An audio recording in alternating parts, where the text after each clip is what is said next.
ஆண்டவரால் ஆசீர்வதிக்கப்பட்ட அருமையான தேவ ஜனங்களே, இன்று நாம் வாசிக்கக்கூடிய தலைப்பு என்னவென்றால் அர்த்தமில்லா சுதந்திரம். இதனால் என்ன?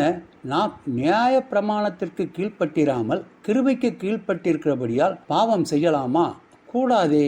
ரோமர் 6வது அதிகாரம் 15வது வசனம். கிழக்கு ஐரோப்பியர் அநேக ஆண்டுகள் கம்யூனிசம் பிடியிலிருந்து விடுதலை பெற்று சுதந்திரம் அடைந்த போது எல்லாரும் சந்தோஷப்பட்டார்கள். இனி அவர்கள் தாராளமாய் பேசலாம், அரசியல் நடவடிக்கைகளில் ஈடுபடலாம், சொந்தமான வியாபாரங்கள் ஸ்தாபித்துக் கொள்ளலாம். ஆனால் இந்த சுதந்திரத்தை ஒரு சிலர் துஷ்பிரயோகம் செய்ய ஆரம்பித்தனர். அளவுக்கு மீறிய செய்கைகளால் சுதந்திரம் அர்த்தமில்லாமல் போயிற்று. இன்று தொலைக்காட்சிகளில் சுதந்திரம் என்ற போர்வையில் தகாத காட்சிகள் கொண்ட நாடகங்கள், மக்களை ஏமாற்றக்கூடிய விளம்பரங்கள், இளைஞர்களை சீரழிக்கக்கூடிய பாலியல் காட்சிகள், மது, புகை, போதை மருந்துகளை உபயோகிக்க தூண்டும் விளம்பரங்கள் போன்றவை ஒளிபரப்பப்படுவதை நாம் காண்கிறோம். அநேக கிறிஸ்தவர்களும் சாத்தானிடமிருந்து இயேசு கிறிஸ்துவின் மூலமாய் கிடைக்கப்பட்ட சுதந்திரத்தை துஷ்பிரயோகம் செய்கிறார்கள். பழைய ஏற்பாட்டு கட்டளைகள் ஒளிந்து போயின, இயேசு விடுதலை அளித்து விட்டார் என்று சொல்லி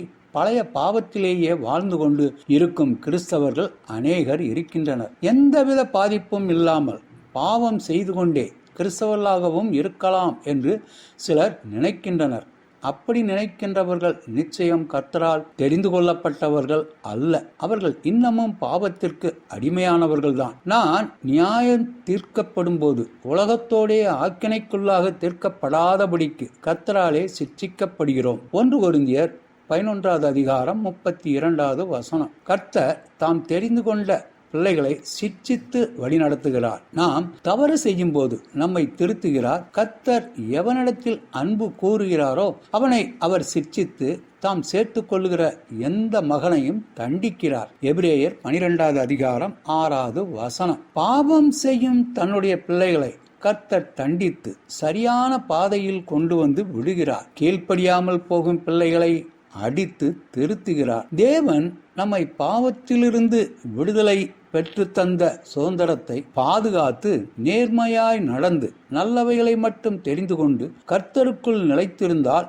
நம்முடைய சுதந்திரம் அர்த்தமுள்ளதாய் இருக்கும். விசுவாசத்தை கொண்டு தேவனுடைய பலத்தினாலே காக்கப்பட்டிருக்கிற நமக்கு அந்த சுதந்திரம் பரலோகத்தில் வைக்கப்பட்டிருக்கின்றது. ஆண்டவர் தாமே நம் அனைவரையும் ஆசீர்வதிப்பாராக. ஆமென்.